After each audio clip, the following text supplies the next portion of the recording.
Northampton Saints director of rugby Phil Dowson has downplayed any sense of surprise surrounding rising England star Henry Pollock signing with high-profile promoter Eddie Hearn, insisting that such a move is a natural progression for a player whose influence is rapidly expanding both on and off the field. In fact, Dowson believes the partnership could mark a significant moment not just in Pollock's career, but in the broader growth and commercial evolution of rugby union. The announcement that Pollock had joined Hearn's newly established Matchroom Talent agency generated widespread interest across the rugby world. The England international, who has already toured with the British and Irish Lions despite being in only his second professional season, becomes just the second athlete to sign with the agency, following UFC heavyweight Tom Aspinall. This move signals a clear intention from Hearn to expand beyond his traditional boxing stronghold and into other global sports markets, with rugby emerging as a particularly intriguing frontier. For Dowson, however, Pollock's rapid rise and subsequent attraction to a figure like Hearn is entirely logical. Speaking ahead of Northampton's upcoming Investec Champions Cup clash with Castres, he explained that the young flanker's explosive emergence has made him one of the most marketable figures in the game. "I don't think it's unexpected," Dowson said. "Henry has broken through on so many levels already, and when you have that kind of impact so early in your career, it's inevitable that influential figures from outside the traditional rugby space will take notice. Someone like Eddie Hearn brings not just experience, but an enormous platform in international sport and media." Pollock's journey over the past 2 seasons has been nothing short of remarkable. From making his professional debut to earning his first England cap and subsequently being selected for the prestigious British and Irish Lions tour, he has consistently demonstrated a rare blend of athleticism, confidence, and charisma. These qualities have not only made him a standout performer on the pitch but have also elevated his profile among fans and commercial stakeholders. Dowson emphasized that Pollock's appeal extends beyond his performances. "He's been hugely explosive both on and off the field," he noted. "Fans have really engaged with him, and that kind of connection is invaluable. It's brought new energy and attention to the game, which is something rugby always benefits from." The involvement of Eddie Hearn is expected to amplify that effect even further. Known for his promotional prowess in boxing, Hearn has built a reputation for turning athletes into global brands.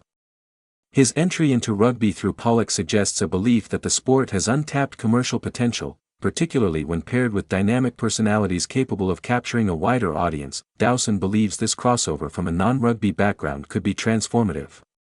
"It's going to take things to another level," he said. "Having someone like Eddie involved, who comes from outside rugby, introduces a fresh perspective. That can only be a positive when it comes to attracting new fans and growing the sport's visibility."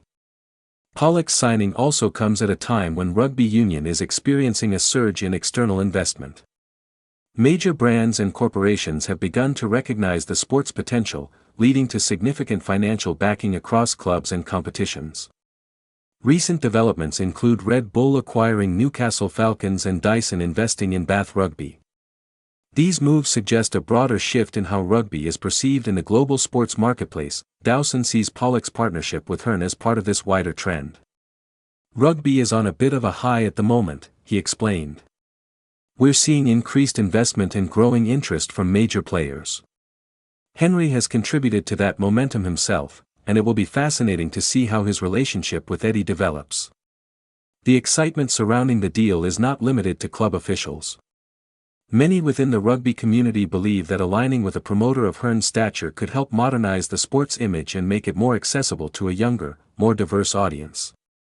Rugby has often been criticized for lagging behind other sports in terms of marketing and global reach, and initiatives like this could play a crucial role in bridging that gap. Dowson echoed this optimism, stating, "It's good for the sport. It will get people talking, and that's always a positive. When you bring in someone from outside rugby, it challenges the status quo and opens up new opportunities. More eyeballs on the game can only help it grow." However, amid the excitement, Dowson was careful to highlight the importance of maintaining focus on the fundamentals. While commercial opportunities can enhance a player's profile and financial prospects, they should never come at the expense of performance on the pitch. "All players who are on the international radar attract interest from sponsors," he said. "It's part of the modern game. But they have to strike a balance. If you perform consistently on the field, those opportunities will continue to grow. If not, they can disappear just as quickly. This cautionary note reflects a broader understanding within professional sport. Success and marketability are intrinsically linked. For Pollock, whose career is still in its early stages, the challenge will be to manage these dual demands effectively. Dowson expressed confidence in his players' ability to do just that. "Henry is not naive," he said. "He understands that his rugby comes first. That's his foundation. Everything else builds on that. As a club, we'll support him in managing his off-field interests, but ultimately, his performances will dictate everything." Pollock himself has reportedly embraced this mindset, recognizing that his long-term success depends on maintaining high standards in his game. His rapid ascent has already set expectations, and the added spotlight from his association with Hearn will only intensify scrutiny, yet, this pressure could also serve as motivation. Being represented by a figure like Eddie Hearn brings not only opportunities but also a level of accountability. The expectation is not just to perform, but to excel, to entertain, and to represent the sport in a way that resonates beyond its traditional fan base. For rugby union, this moment could prove pivotal.